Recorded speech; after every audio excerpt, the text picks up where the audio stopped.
안녕하세요. 자식도 남편도 없지만 혼자 돼서 더 행복하게 사는 60대 여성입니다. 아침에 일어나서 밥해 먹고 교회 가고 장 보고 전에는 아들네 집에 반찬 갖다 주고 그게 제 전부였어요.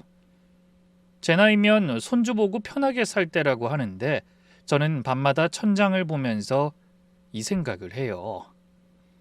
내가 그때 이 선택을 안 했으면 어떻게 됐을까? 저는 평생 장사하면서 일만 한 사람이에요.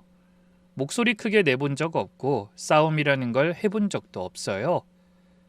그런 제가 난생 처음 복수라는 걸 했습니다. 그것도 남이 아니라 아들한테요. 이 이야기라면 제 욕을 하는 것 같아서 한참을 망설였어요. 근데 저처럼 자식한테 당하고도 말 못하고 속으로 삭히고 있는 분들이 계실 것 같았어요. 그냥 저 같은 평범한 엄마가 자식한테 어떻게 당했고 어떻게 정신을 차렸는지 그 이야기를 처음부터 들려드리려고 합니다. 제 남편은 과묵한 사람이었어요. 말이 없는 대신 손이 부지런한 사람이었죠. 저랑 남편은 서울 변두리 재래시장에서 청과 가게를 했어요. 새벽 4시에 일어나는 게 습관이 돼서 알람 같은 것도 필요 없었어요. 남편이 먼저 일어나 불 켜면 저도 따라 일어나고 둘이서 말없이 준비해 시장에 나가는 거예요. 그게 30년이었습니다. 남편은 커피 한 잔도 사 마시는 법이 없었고 저도 옷 한 벌 제대로 사본 적이 없었어요. 그렇게 모으고 모아서 아파트 한 채를 마련했죠. 나중에 늙어서 아들한테 짐 안 되려고요. 아들 태어났을 때 남편이 그러더라고요. 이 녀석 하나만 잘 키우자. 우린 못 배웠어도 우리 애는 다르게 살게 해줘야지. 그래서 더 악착같이 벌었어요. 그러다 남편이 폐암 판정을 받은 건 아들이 30이 넘었을 때였어요. 1년을 버텼는데 결국 가셨죠. 가게를 정리하고 혼자 남으니까 세상에 아들밖에 없더라고요. 그래서 더 매달렸나 봅니다. 아들이 뭘 하든 뭘 달라고 하든요. 아들이 여자를 데려온 건 남편 떠나고 2년쯤 됐을 때였어요. 처음 봤는데 첫인상이 참 괜찮았어요. 목소리도 조곤조곤하고 아들 옆에서 음식 덜어주는 것도 자연스럽고요. 그때 속으로 우리 아들이 처복이 있구나 했어요. 솔직히 첫눈에 반했습니다. 근데 결혼 준비를 하면서 이상한 게 보이긴 했어요. 예물 고를 때 며느리가 그러더라고요. 어머니, 전 정말 아무거나 괜찮아요. 마음이 중요하지 이런 게 뭐가 중요해요? 그러면서 손은 제일 비싼 걸 가리키고 있었어요. 결혼식 비용 나눌 때도 그랬어요. 직접 말은 안 하는데 아들을 통해서 친정적 부담을 은근히 줄이더라고요. 그러다 점점 며느리를 다르게 보게 된 일이 있었어요. 결혼 후 첫 명절에 며느리가 갈비찜을 해왔는데 식탁에 내려놓으면서 이렇게 말하더라고요. 어머니, 제가 새벽부터 일어나서 만든 거예요. 한번 드셔보세요. 저는 기특하다 싶어서 한 젓가락 먹었는데 그 순간 알았어요. 이건 식당 음식이다. 평생을 밥해 먹고 산 주부를 어떻게 속여? 집에서 만든 거랑 식당에서 만든 건 달라요. 집에서 하면 아무리 잘해도 색이 들쭉날쭉하거든요. 딱 봐도 유명 갈비집 집에서 사온 거였어요. 처음엔 모른 척 넘어가려고 했죠. 근데 며느리가 자꾸 강조하는 거예요. 어머니, 레시피 찾아보면서 진짜 오래 한 거예요. 3시간 넘게 졸였거든요. 뒤에 아들이 잠깐 화장실에 간 사이에 전 살짝 물어봤어요. 이거 산 거 아니야? 괜찮아. 난 그런 걸로 뭐라고 안 해. 그런데 며느리가 눈 하나 깜짝 안 하더라고요. 아니에요, 어머니. 제가 레시피 보고 똑같이 따라한 거예요. 제가 한 거 맞는데. 그 눈빛이 너무 태연해서 제가 괜히 움찔했어요. 근데 이건 짚고 넘어가야겠다 싶었어요. 사온 게 문제가 아니고 뻔히 아는 걸 끝까지 우기는 게 저는 마음에 걸렸던 거예요. 사온 거래도 괜찮다니까. 따지자는 게 아니라 거짓말하는 습관은 안 좋은 거니까. 그런데 며느리 표정이 확 굳어지더니 목소리가 달라졌어요. 어머니, 제 말을 왜 안 믿으세요? 그냥 제가 한 거 인정하기 싫은 거 아니에요? 순간 제가 말문이 막혔어요. 제가 뭘 잘못한 것처럼 몰아가는 거예요. 그렇게 말씀하시면 저도 하기 싫어지죠. 다음부터는 안 할게요. 그러다 며칠 후에 아들네 집에 갔다가 현관에 있는 쓰레기 봉투에서 배달 용기를 봤어요. 갈비찜 전문점 로고가 찍힌 포장 용기가 3개나 있었죠. 근데 며느리가 그걸 보고는 또 태연하게 이러는 거예요. 그거 태호 씨 친구들이 얼마 전에 왔었는데 먹고 갔나 봐요. 그때 확실히 느꼈어요. 며느린 들켜도 절대 인정을 안 하는 사람이다. 하지만 전 그때만 해도 며느리가 요리 못하는 게 부끄러워서 그랬나 보다 하고 덮고 넘어갔어요. 그러다 한 번은 이런 일이 있었어요. 저녁에 아들한테서 전화가 왔는데 심각하더라고요.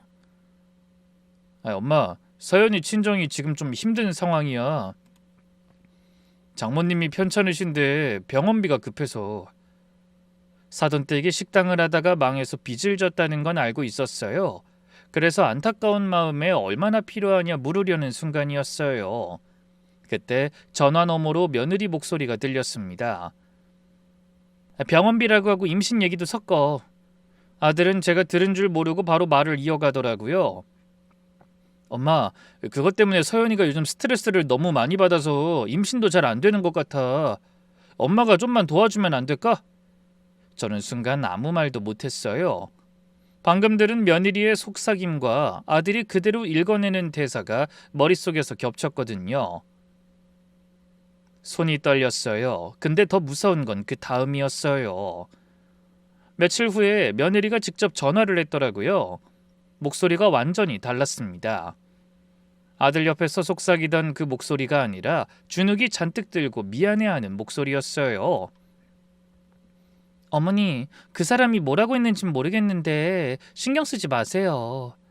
저희 친정 일은 제가 알아서 할게요. 괜히 어머님까지 신경 쓰이게 해서 죄송해요. 눈물까지 섞인 목소리였어요. 끝까지 돈도 안 받겠다고까지 하면서요. 그러니까 제가 되려 미안해졌죠. 괜한 의심을 했나, 며느리가 이렇게까지 사양하는데 내가 안 도와주면 못된 시어머니가 아닌가 그런 생각이 든 거예요. 그래서 결국 2천만 원을 보내줬습니다. 지금 와서 돌이켜보면 며느린 그때부터 이미 패턴이 있었던 거예요.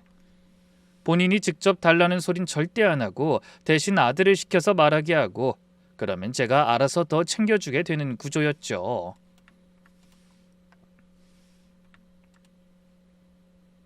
그때부터였어요. 제 마음에 작은 금이 가기 시작한 게. 근데 그때는 아들을 의심하는 제가 더 밉더라고요. 세상에 제 새끼를 의심하는 엄마가 어디 있냐고 스스로한테 화를 냈습니다. 그래도 엄마로서 할 수 있는 일은 다 했어요. 아들이 저한테 돈 얘기만 하는 건 속상했지만 그래도 아들은 아들이니까요. 그날도 새벽에 일어나 아들 부부줄 반찬을 만들었어요. 김치볶음, 잡채, 동그랑땡, 깍두기. 반찬통에 담으면서 우리 태호가 이거 좋아하는데 하고 혼자 웃었어요. 바보 같죠? 그렇게 속이 상하면서도 또 아들 생각에 웃고 있으니까요. 버스를 2번 갈아타고 아들네 아파트에 도착했어요. 무거운 반찬통을 들고 힘겹게 엘리베이터를 타고 올라갔죠. 근데 초인종을 눌러도 아무 반응이 없었어요. 전화를 걸어도 안 받고요. 한참을 서 있다가 돌아서려는데 옆집 문이 열렸어요. 아유, 또 반찬 갖고 오셨어요? 아드님 아까 나가는 것 같던데. 옆집 아줌마였어요. 솔직히 만날 때마다 묘하게 좀 불편했어요. 제가 올 때마다 마주치면 꼭 말을 걸었거든요. 그날도 돌아서려는데 아줌마가 말을 이었어요. 혹시 혼자 사세요? 갑자기 왜 그런 걸 물어보나 싶었지만 건성으로 대답은 했어요. 네, 혼자예요. 아이고, 그럼 지금 아드님 한 분이에요? 좀 불편해지기 시작했어요. 왜 이렇게 캐묻는 건지. 그래도 면전에서 대놓고 무시하기는 그러니까 짧게 대답했어요. 그런데 아줌마가 잠깐 뜸을 들이더니 조용하게 물었어요. 혹시 본인 명의로 된 집이나 재산 같은 거 아드님한테 다 준 건 아니죠? 그 순간 표정이 굳어졌어요. 이 사람이 지금 뭔 소리를 하는 거야? 옆집에서는 아줌마가 갑자기 남의 재산 이야기를 왜 하는 거예요? 너무 선 넘는 질문이기도 하고 이상하잖아요. 저기요, 아줌마, 그게 무슨 말이에요? 제 목소리가 차가워진 걸 느꼈을 거예요. 근데 그 여자도 물러서질 않더라고요. 아니, 기분 나쁘신 거 아는데 내가 그냥 하는 소리가 아니에요. 그쪽 아들 부부가 지금 아줌마 재산 다 뺏을 생각만 하고 있어요. 내가 들었다니까. 여기서 얘기하기 그러니까 잠깐 우리 집에 들어와요. 그 말에 저는 확 불쾌해졌어요. 얼굴이 확 달아오르면서 목소리가 높아졌어요. 아줌마가 우리 아들을 뭘 안다고 그런 소리래요? 솔직히 얼마나 봤다고 남의 집 사정을 그렇게 말하는 거 좀 실례 아닌가요? 아줌마 얼굴이 일그러지더라고요. 뭔가 할 말이 있는 것 같았는데 듣고 싶지 않았어요. 속으로 별 미친 사람이 다 있네 하고 엘리베이터를 탔어요. 문이 닫히는데 아줌마가 복도에 서서 저를 보고 있더라고요. 근데 그 표정이 이상했어요. 문 닫히기 전 이러더라고요. 나중에라도 생각나면 언제든 벨 눌러요.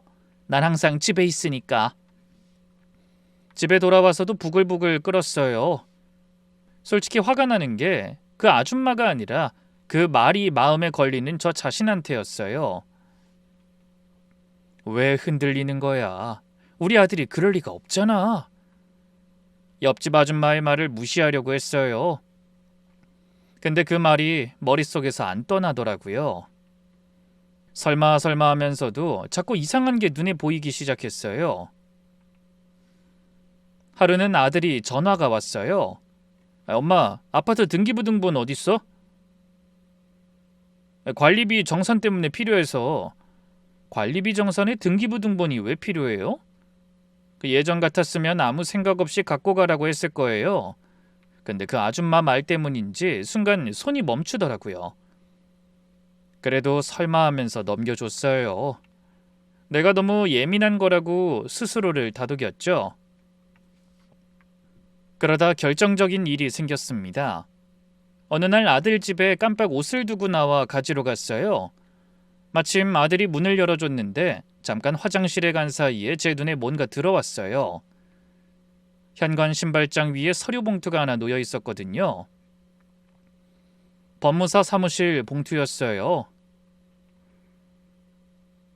별 생각 없이 지나치려다가 봉투 입구가 살짝 열려 있어서 안에 든 서류가 보였어요. 부동산 증여 절차 안내. 심장이 덜컥 내려앉았어요. 손이 떨렸지만 재빨리 핸드폰으로 사진을 찍어뒀어요. 아들이 화장실에서 나오기 전 옷을 집어들고 재빨리 나왔어요. 그리고 집에 돌아와서 찍어둔 사진을 확대해봤어요. 증여 절차 안내서에서 형광펜으로 표시된 부분이 있었는데 직계 존속에서 직계 비속으로의 증여시 세율 항목이었어요. 그걸 보고 나니 옆집 아줌마의 말이 다시 머릿속을 스쳤어요. 하지만 저는 고개를 저었습니다. 아니야. 아들이 사업 때문에 알아보는 걸 수도 있지. 내가 너무 예민한 거야. 그렇게 믿고 싶었어요. 며칠 후 또 반찬을 싸들고 아들 집에 갔어요. 이번에도 아무도 없었어요. 근데 또 옆집 문이 열렸어요. 근데 이번엔 표정이 전과 달랐어요. 뭔가 절박한 얼굴이었어요. 아줌마 잠깐만요. 이것만 보시면 돼요. 제발요. 5분이면 돼요.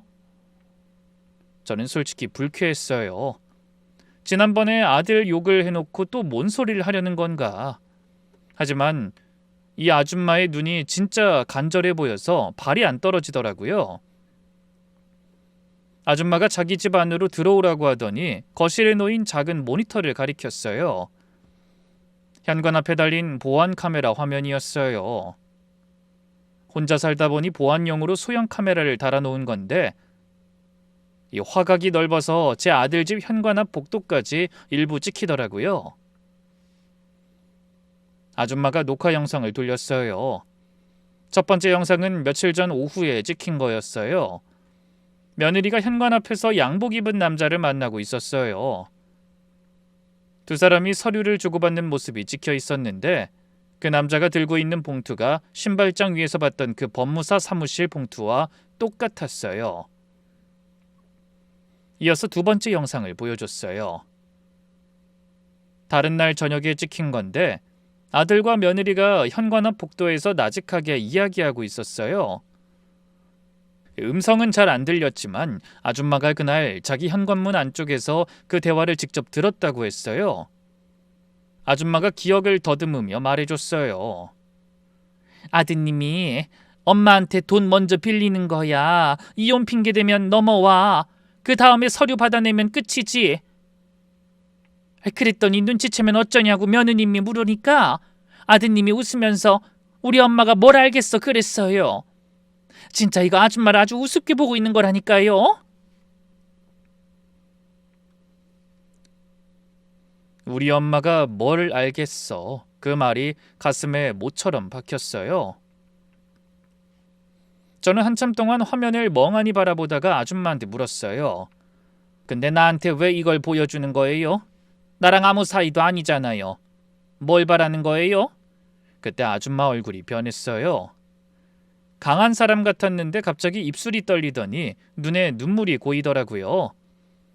그리고 처음으로 자기 이야기를 꺼냈어요. 나도 아들한테 당했어요. 당했다고요? 남편 사업이 망했을 때 아들이 찾아와 그러더라고요. 엄마 집이라도 지켜야지 않겠어? 일단 내 명의로 해놔.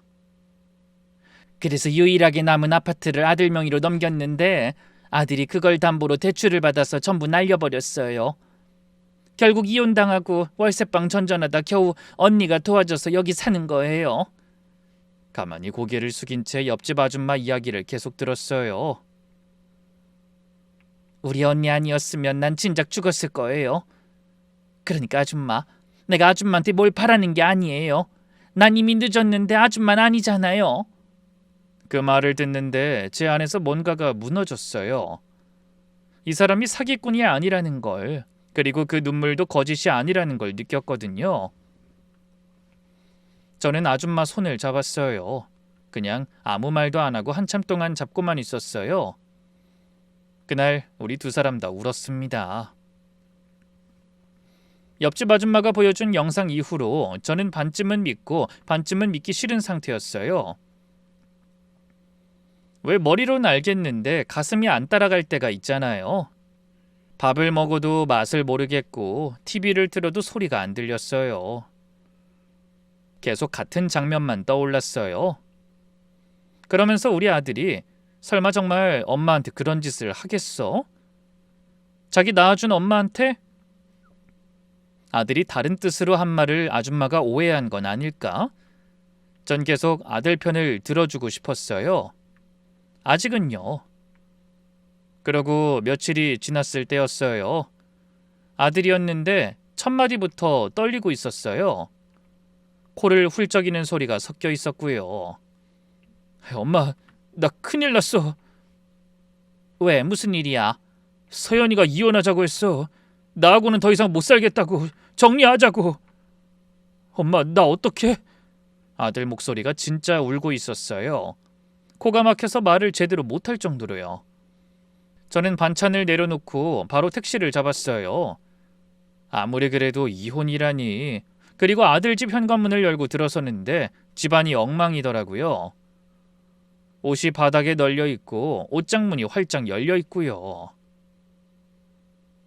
큰 여행용 가방이 거실 한가운데 놓여 있었는데 안에 며느리 옷이랑 화장품이 아무렇게나 담겨 있었어요. 얼마 뒤에 며느리가 안방에서 나왔어요.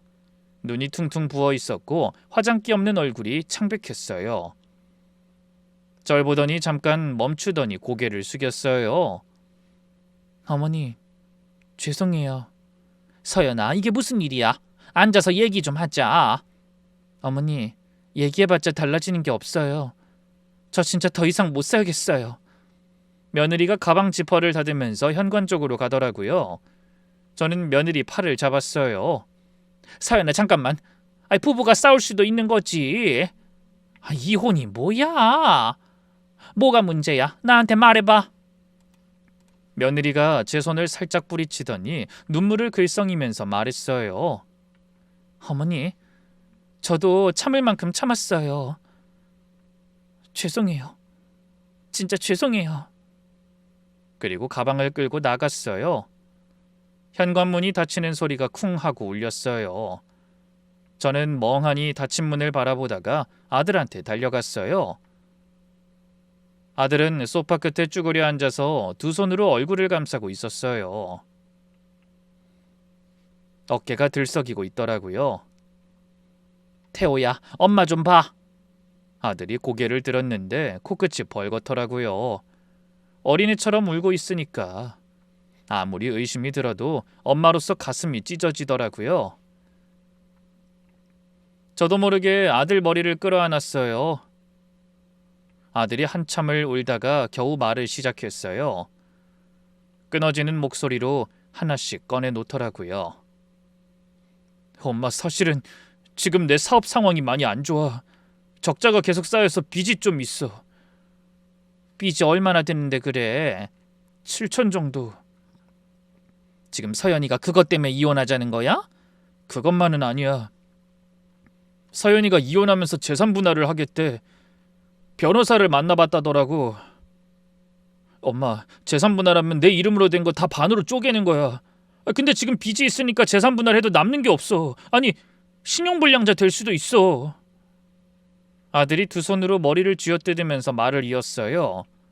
엄마, 서연이가 재산 분할 포기할 테니까 5천에 끝내재.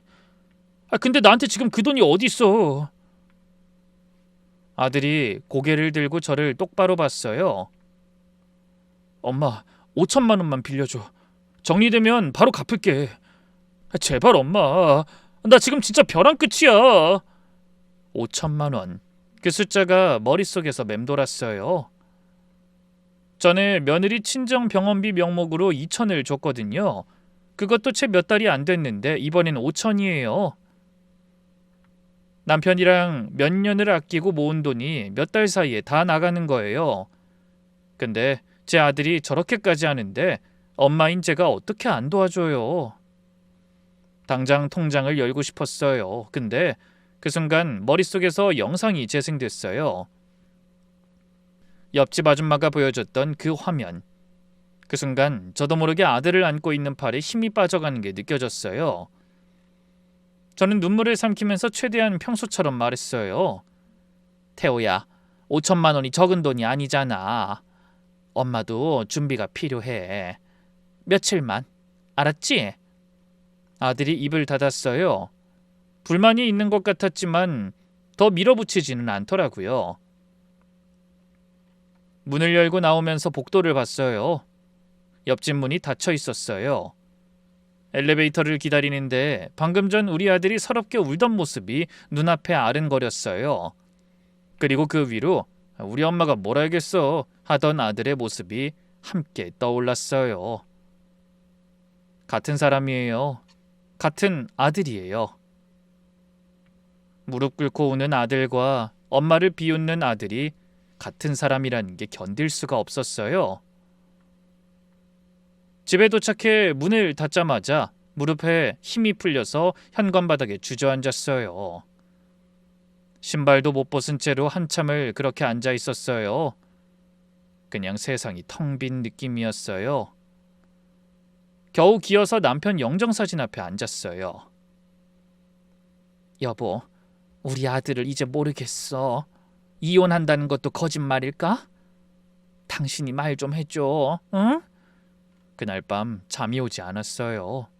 하지만 이상하게 머리는 맑아졌어요. 눈물이 다 마른 다음에 남는 건 슬픔이 아니라 선명한 깨달음이더라고요. 자식이라도 믿으면 안 된다. 똑바로 정신 차리자. 잘못하면 제 모든 걸 다 잃는다는 걸 알았어요. 돈만 잃는 게 아니라 평생 흘린 땀이 전부 다 의미 없어지는 거잖아요. 그날 밤 저는 결심했습니다. 끝까지 모르는 척하자. 그리고 준비하자. 솔직히 뭘 준비할지 또 어디서부터 시작해야 하는지도 몰랐어요.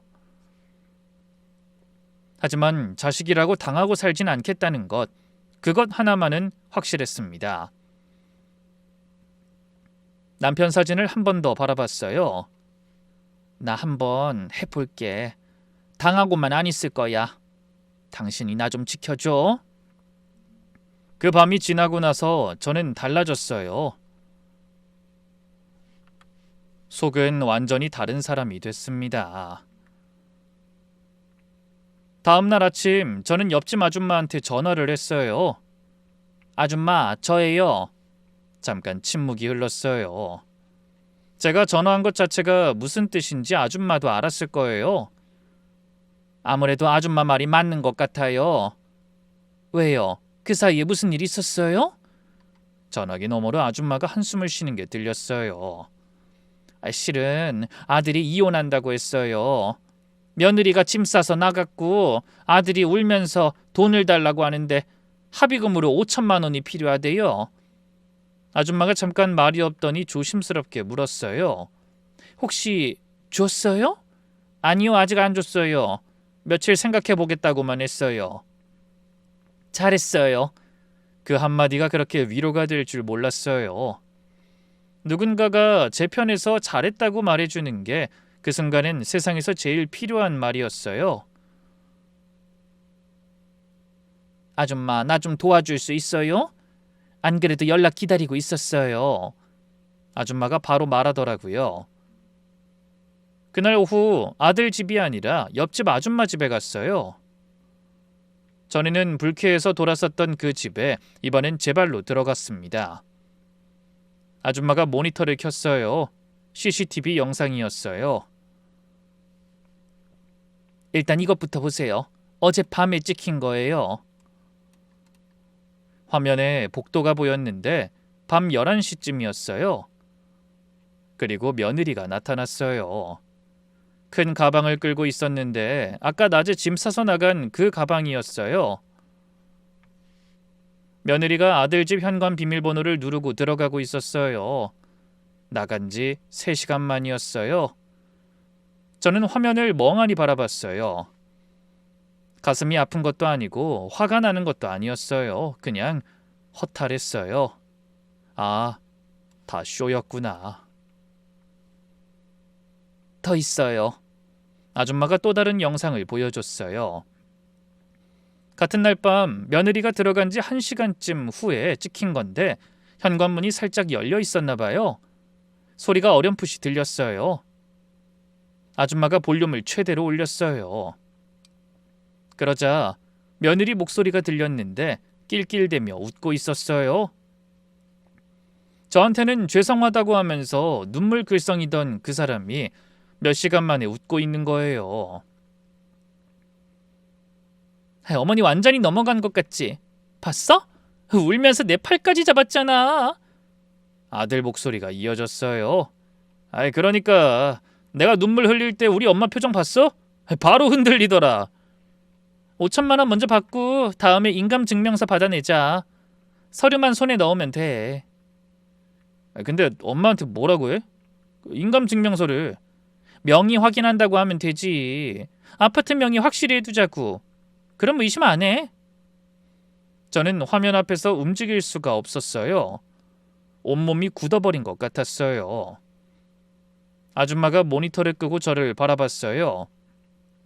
아무 말도 안 했어요. 뭐라고 해야 할지 모르는 거겠죠. 저도 한참 입을 열지 못했어요. 아줌마, 나 어떻게 해야 하죠? 겨우 입을 뗐는데 목소리가 제대로 안 나오더라고요. 아줌마가 제 손을 잡았어요. 거칠고 마른 손이었는데 어딘가 힘이 있었어요. 아줌마, 여기서 무너지면 안 돼요. 무너지면 걔들한테 진짜 다 뺏기는 거예요. 나는 뭘 해야 되는 거예요? 경찰에 갈까요? 아니면 아들부터 불러서 다 안다고 할까요? 아니요, 절대 그러면 안 돼요. 지금 따지면 걔들이 증거를 다 없앨 거예요. 그럼 이제 아줌마한텐 남은 게 아무것도 없게 돼요. 아줌마가 제 눈을 똑바로 보면서 말했어요. 나도 멍청하게 따졌어요.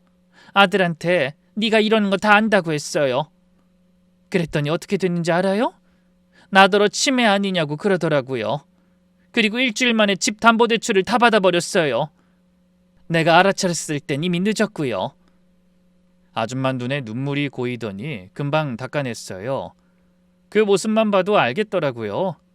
그간 얼마나 많은 일이 있었으면 눈물이 나는 것도 닦아내는 것도 너무 익숙한 사람이더라고요. 그래서 절대 따지면 안 돼요. 모르는 척 해야 해요. 완벽하게. 어떻게요? 내 앞에서 연극한 아들 얼굴을 보면서 어떻게 모르는 척해요? 못해요, 나는. 해야죠. 뒤통수 맞고만 있지 말고 제대로 복수해 주는 거예요. 복수. 그 말을 듣는 순간 온몸에 전기가 흐르는 것 같았어요. 평생 한 번도 생각해 본 적 없는 단어였어요. 근데 이상하게 그 말이 저한테 힘을 줬어요. 아줌마가 식탁 위에 찻잔을 내려놓으면서 제 눈을 똑바로 보고 말했어요. 내가 잘 아는 변호사 한 분이 있어요. 내가 이혼할 때 도움받은 분인데 재산 문제 쪽으로 전문이에요. 일단 그분 한번 만나보시겠어요? 대비할 수는 있을 거예요. 저는 찻잔을 들었어요. 손이 아직 떨리고 있었지만 마음은 정해져 있었어요. 말없이 고개를 끄덕였어요. 잘 생각했어요. 그리고 한 가지만 약속해요. 뭐요? 걔들 앞에서 절대 울지 마요. 울면 져요. 그 말이 뼈에 박혔어요. 울면 진다. 아줌마 집을 나오면서 복도를 봤어요. 옆집, 그러니까 아들네 집 현관문이 닫혀 있었어요. 저 안에서 아들과 며느리가 웃으면서 다음 계획을 짜고 있겠죠? 엄마가 5천만 원을 줄지 안 줄지, 인감증명서는 어떻게 받아낼지 저는 그 문을 보면서 속으로 말했어요. 그래, 너희는 연극을 했지? 그럼 나도 연극을 할 거다. 근데 난 너희보다 더 잘할 거야. 변호사를 만난 건 이틀 후였어요. 아줌마가 소개해준 분인데 사무실이 아들네 아파트에서 한참 떨어진 곳에 있었어요. 아줌마가 일부러 먼 곳으로 잡은 거예요. 혹시라도 아들이나 며느리한테 들킬까 봐. 변호사가 제 이야기를 듣고 나서 한마디 했어요. 어머님, 지금 상태로는 아드님이 아무 법적 문제도 안 집니다. 증여를 강요한 게 아니라 부탁을 한 거니까요. 돈을 보내신 것도 어머님이 자발적으로 하신 거고요. 가슴이 철렁했어요. 그럼 난 아무것도 못하는 거예요? 아니요, 지금부터 준비하시면 됩니다. 변호사가 설명해 줬어요. 지금 당장 중요한 건 3가지라고 했죠. 첫 번째는 재산을 아들이 손댈 수 없게 법적으로 묶는 것. 신탁이라는 제도가 있는데 제 재산을 신탁회사에 맡기면 저 말고는 아무도 처분을 못한대요. 아들이 아무리 서류나 인감증명서를 빼내도 법적으로 꼼짝을 못하는 구조라고요. 두 번째는 유언장을 공증받아 놓는 것. 제가 살아있을 때 재산을 보호하는 것도 중요하지만 만약 먼저 가면 유언장이 없으면 아들이 법적 상속으로 전부 가져가니까 제 의지대로 재산을 분배하려면 유언장이 필수라고요. 마지막으로 증거를 모으는 게 중요하다고 했어요. 아들 부부가 연극으로 돈을 뜯어낸 정황, 제 인감증명서를 빼내려 한 정황, 이런 것들을 녹취하고 기록해두면 나중에 강력한 무기가 된다고요. 한 달이면 됩니다. 한 달만 모르는 척 하시면 완벽하게 보호할 수 있을 거예요. 한 달. 30일 동안 연극을 해야 한다는 거예요. 모든 걸 알면서도 모르는 척 웃으면서요.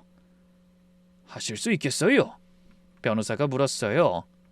저는 아줌마가 했던 말을 떠올렸어요. 네, 할 수 있어요.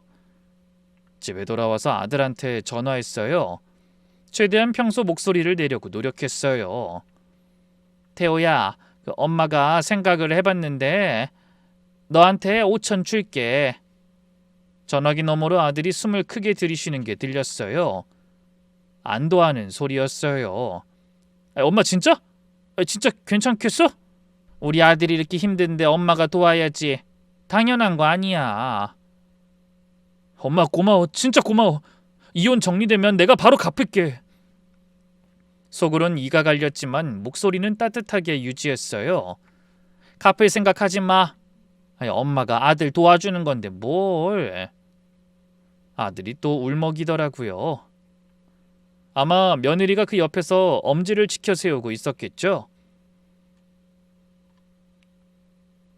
전화를 끊고 나서 화장실에 가서 세수를 했어요. 거울을 봤는데 제 얼굴이 낯설더라고요.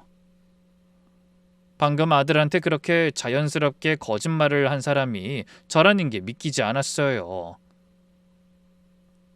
평생 거짓말 한 번 못하던 사람이 이렇게 되는 거구나. 며느리한테도 전화했어요. 이건 더 어려웠어요. 그 여우 같은 년 목소리를 듣는 것 자체가 고역이었거든요. 서연아, 나다. 어머니. 목소리가 또 가라앉아 있더라고요.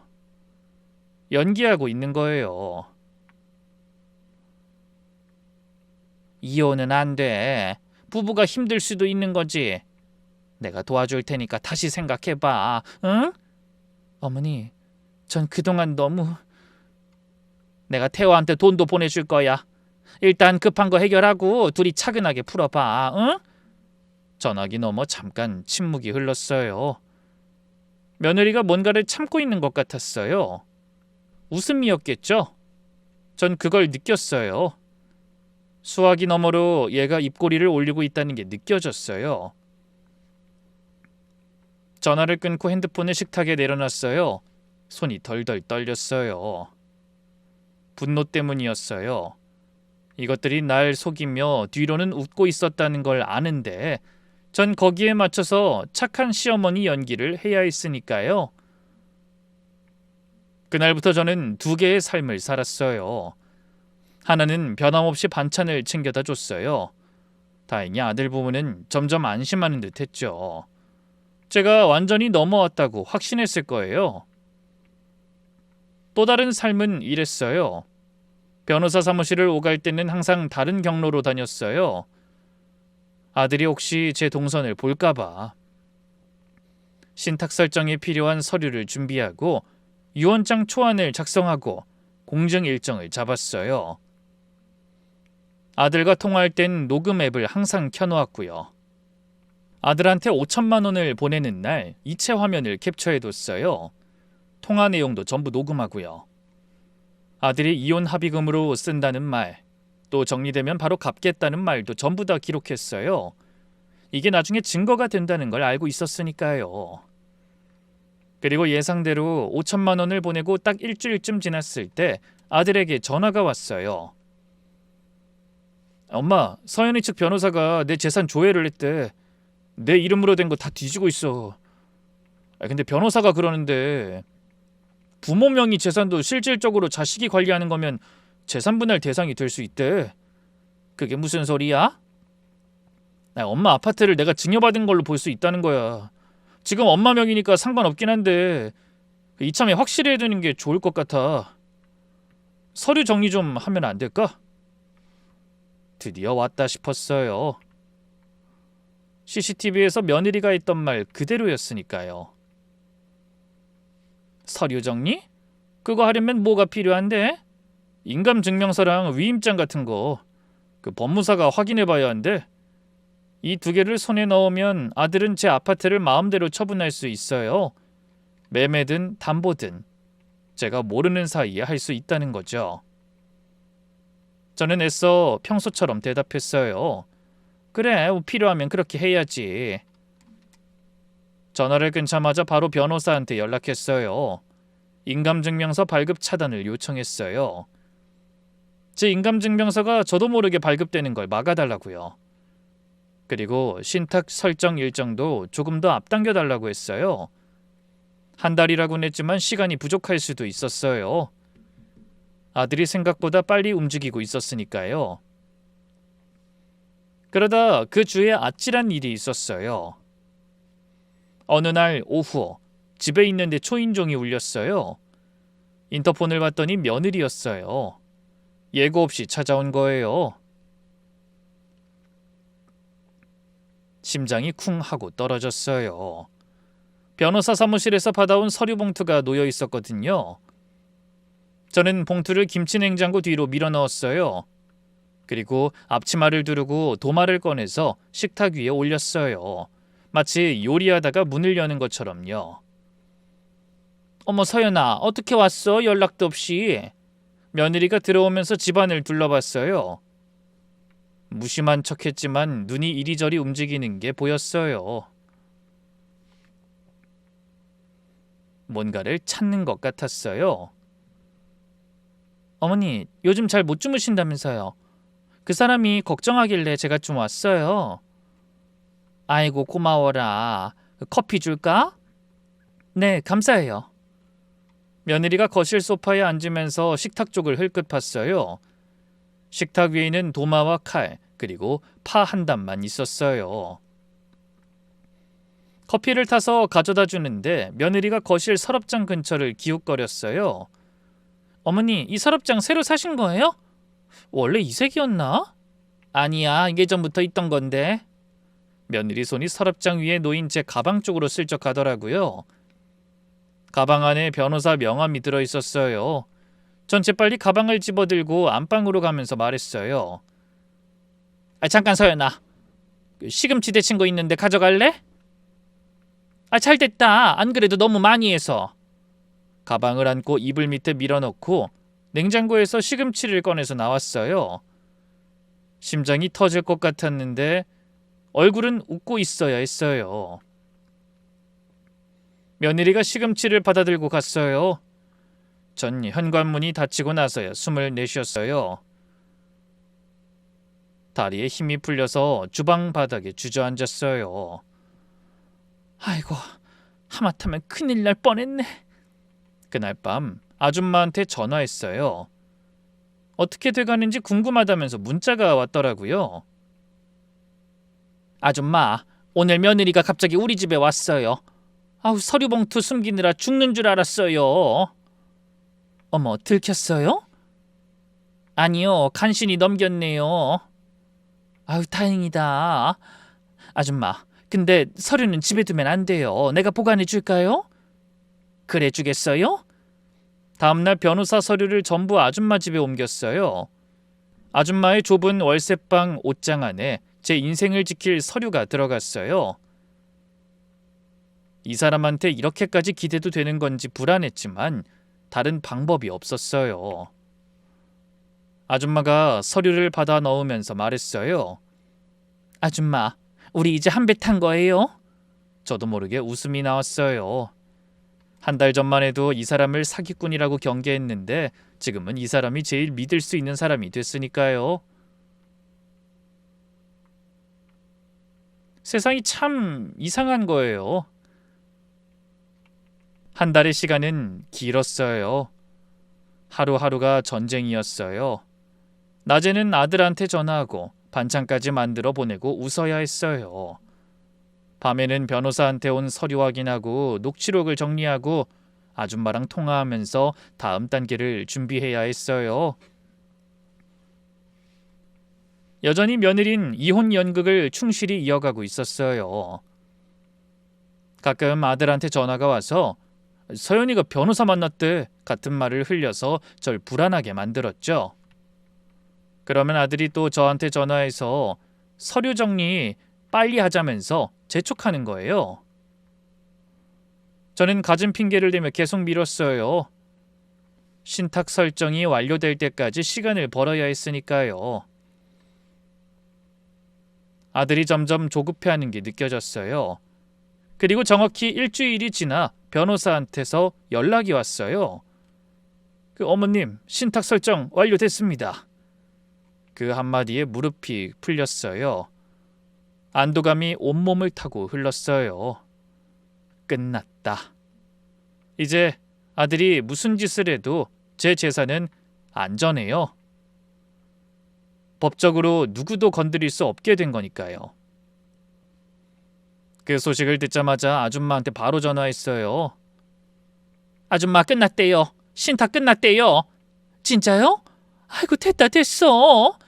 전화기 너머로 아줌마가 박수를 치는 소리가 들렸어요. 근데 아직 끝이 아니었어요. 신탁은 재산을 묶는 거고 유언장과 최종 마무리가 남아 있었어요. 그리고 제가 진짜 하고 싶었던 것, 아들 부부가 자기들이 한 짓의 대가를 치르게 하는 것, 그건 아직 시작도 안 했어요. 같은 시각 아들 부부는 새 아파트 계약금을 걸고 있었어요. 자기들이 판 함정이 얼마나 깊은지 그 함정에 자기들이 빠지게 될 줄은 몰랐겠죠. 공증유언장이 완성된 날, 저는 하루 종일 그 서류를 보고 또 봤어요. 아들 이름 옆에 영원이라는 글자를 쓸 때 괜히 손이 떨렸어요. 평생 아들 잘 되는 것만 생각하며 살았는데 결국 자식한텐 한 푼도 안 남기겠다는 거잖아요. 세상 어떤 엄마가 이런 유언장을 쓰겠어요. 근데 저는 썼어요. 떨리는 손으로 서명하면서 이게 맞는 건지 10번도 넘게 스스로에게 물었어요. 그런데 이게 맞다고 모두 같은 대답이 돌아오더라고요. 그렇게 모든 준비가 끝났어요. 내용 증명, 신탁 설정 증명서, 공증유언장, 녹취록 요약본, 변호사 의견서 전부 하나의 봉투에 담았어요. 두툼한 서류 봉투 하나가 만들어졌죠. 그리고 아들한테 전화했어요. 마지막 연극이었어요. 태호야, 서류 다 준비됐어. 진짜? 엄마 빨리 됐네? 고마워. 조만간 갈게. 전화를 끊고 나서 봉투를 식탁 위에 올려놨어요. 그리고 한참을 바라봤어요. 이 봉투가 열리는 순간 모든 게 끝나는 거예요. 아들과의 관계가, 지금까지의 가짜 평화가 전부 다. 두려웠어요. 솔직히 말하면 무섭기도 했어요. 아들이 어떤 표정을 지을지, 어떤 말을 할지, 저를 원망할지, 울면서 매달릴지, 아니면 화를 낼지. 하지만 더 무서운 건 이 모든 걸 안 하는 거였어요. 이걸 안 하면 전 평생 속으면서 살아야 하니까요. 그리고 약속한 날 아침 집을 깨끗이 정리했어요. 거실 바닥을 닦고 식탁을 정돈하고 쿠션도 가지런히 놓았어요. 왜 그랬는진 모르겠어요. 마지막 손님을 맞이하는 기분이었던 것 같아요. 그리고 식탁 위에 서류 봉투를 놓았어요. 봉투 옆에 물 2잔을 준비했어요. 얼마 뒤 초인종이 울렸어요. 현관문을 열었는데 아들과 며느리가 나란히 서 있었어요. 아들은 잔뜩 긴장한 표정이었고 며느린 미용실을 다녀온 것 같더라고요. 어머니, 잘 지내셨어요? 며느리가 웃으면서 인사했어요. 그 웃음이 마지막인 줄도 모르고요. 그래, 들어와, 앉아. 셋이 식탁에 앉았어요. 식탁 위에 봉투가 놓여 있었고 아들의 시선이 바로 봉투로 갔어요. 눈이 반짝이더라고요. 드디어 올 것이 왔다는 표정이었어요. 엄마, 이거야? 열어봐. 준비하느라 오래 걸렸어. 아들이 봉투를 집어들었어요. 두꺼운 봉투를 뜯는 아들 손이 선물 상자 여는 것처럼 설레는 게 보였어요. 며느리도 몸을 앞으로 기울이면서 봉투 안을 들여다보고 있었어요. 아들이 서류를 꺼냈어요. 첫 장을 보는 순간 아들의 표정이 멈췄어요. 눈동자가 좌우로 빠르게 움직이다가 딱 멈추더라고요. 얼굴에서 핏기가 빠져나가는 게 보였어요. 엄마, 이게 뭐야? 끝까지 읽어봐. 내용 증명이었어요. 변호사 이름으로 발송된 공식 문서, 거기에 전부 적혀 있었어요. 등기부 등본을 이용해 위임장 관련 정보를 수집한 정황, 이혼을 빙자해 5천만 원을 편취한 것과 인감증명서 위임장을 확보하려 한 계획, 녹취록 핵심 발언 요약, 형사고소 가능 사유란 마지막 줄을 보더니 아들의 손이 떨리기 시작했어요. 서류를 쥔 손가락이 하얗게 변했어요. 입이 벌어진 채로 저를 봤어요. 아니 어머니, 이게 다 뭐예요? 아니 왜 이런 걸 만들어요? 저는 대답하지 않고 신탁 설정 증명서를 손으로 툭툭 치면서 말했어요. 이 아파트, 적금, 보험금 전부 다 신탁에 넣었다. 내가 죽기 전에는 누구도 못 건드려. 법적으로 어떤 방법을 써도 안 돼. 아들이 서류를 읽다가 고개를 들었어요. 눈이 커져 있었어요. 엄마, 갑자기 왜 이래? 나 엄마 하나뿐인 아들이잖아. 그래, 하나뿐인 아들이지. 제 목소리가 놀라울 정도로 차분하더라고요. 한 달 동안 연습한 거예요. 울지 않는 연습. 저는 흔들림 없이 공증유언장을 꺼내 아들 앞으로 밀어줬어요. 아들이 유언장을 읽기 시작했어요. 읽다가 손이 멈추더라고요. 눈이 한 곳에 고정됐어요. 수혜자 항목이었겠죠? 엄마, 여기 내 이름이 없는데. 없어. 뭐야 이게? 지역아동센터? 노인단체? 이게 뭐야? 아들 목소리가 높아졌어요. 엄마, 나 아들이라고. 친자식한테 한 푼도 안 남기고 남한테 다 주겠다고? 이게 말이 돼? 저는 아들 눈을 똑바로 봤어요. 한 달 동안 참았던 말을 이제야 꺼냈어요. 태호야, 너 이혼한다고 울면서 전화했을 때 엄마가 택시 타고 달려갔잖아. 네가 울고불고 5천 달라고 했을 때도 엄마가 줬잖아. 근데 그거 다 연극이었더라? 아들이 입을 다물었어요. 서연이 제 짐 싸서 나간 날 3시간 만에 다시 들어간 거 엄마 다 알아. 너희가 복도에서 내가 넘어왔다고 웃으면서 말한 것도 알고. 인감증명서만 받아내면 끝인데 아깝겠네. 아들 얼굴이 하얘졌어요. 며느린 등받이에 몸을 딱 붙이고 있었어요. 네가 이런 연극까지 하면서 돈 뜯으려고 했을 때 엄만 죽고 싶었다. 진짜 죽고 싶었어. 목소리가 떨릴 뻔했지만 참았어요. 울면 지는 거니까요. 근데 억울해서 못 죽겠더라. 이 돈 엄마가 네 아빠랑 새벽에 일어나서 30년 동안 콩나물 한 봉지 아끼면서 번 돈이야. 허리가 부러지게 벌었어. 네 학비 되고 네 사업비 되고 너 결혼까지 다 시켜주고 마지막으로 남겨둔 돈이야. 엄마, 그러니까 이 돈 어디에 쓸진 엄마가 정해. 부모 없이 의지할 데 없는 아이들, 혼자 사는 노인들, 그 사람들한테 가는 게 맞아. 네가 가져가서 또 날리는 것보다 100배는 낫다. 아들이 의자에서 일어나더니 무릎을 꿇으려고 했어요. 또 그 수를 쓰려는 거예요. 일어나. 제 목소리가 칼같이 날카로웠어요. 저도 놀랐어요. 그거 이제 안 통하니까 앉아. 아들이 멈칫하더니 도로 앉았어요. 눈물이 흐르고 있었는데 이번엔 진짜 눈물 같았어요. 그때 며느리가 입을 열었어요. 더는 아들을 믿고 두고 봐서는 안 되겠다 싶은 모양이었죠. 어머니, 잠깐만요. 이건 오해예요. 저희가 그런 게 아니라. 서연아, 너 첫 명절에 갈비찜 샀으면서 직접 했다고 끝까지 거짓말한 거 기억나? 네? 너 친정 병원비 핑계대면서 퇴호시켜서 돈 달라고 하고 앞에 와서는 신경 쓰지 마세요 하면서 사양하는 척했지? 그래, 넌 처음부터 그랬어. 거짓말하고 들키면 오히려 남을 나쁜 사람으로 만들고. 그때부터 네 패턴이었어. 며느리 얼굴이 빨갛게 달아오르더니 며느리가 터졌어요. 제가 예상한 방향이 아니었어요. 갑자기 며느리가 아들한테 돌아서면서 소리를 지르는 거예요. 당신이 확실하다고 했잖아. 어머니가 절대 모른다며. 이게 뭐야? 서연아, 진정해. 진정은 무슨 진정? 우리 아빠한테 빌린 5천은? 아파트 계약금 걸어놓은 거 어쩔 건데?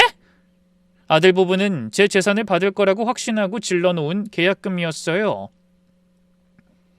며느리가 핸드폰을 꺼내서 바로 사돈에게 전화를 걸었어요. 엄마, 나야. 큰일 났어. 그 돈 안 될 것 같아. 아니, 안 되는 정도가 아니라 아예 끝났어. 전화기 너머로 며느리 어머니의 비명 같은 소리가 들렸어요. 며느리가 전화를 끊고 아들을 노려봤어요. 그 눈빛이 무서웠어요. 결혼하고 처음 보는 며느리의 진짜 얼굴이었어요.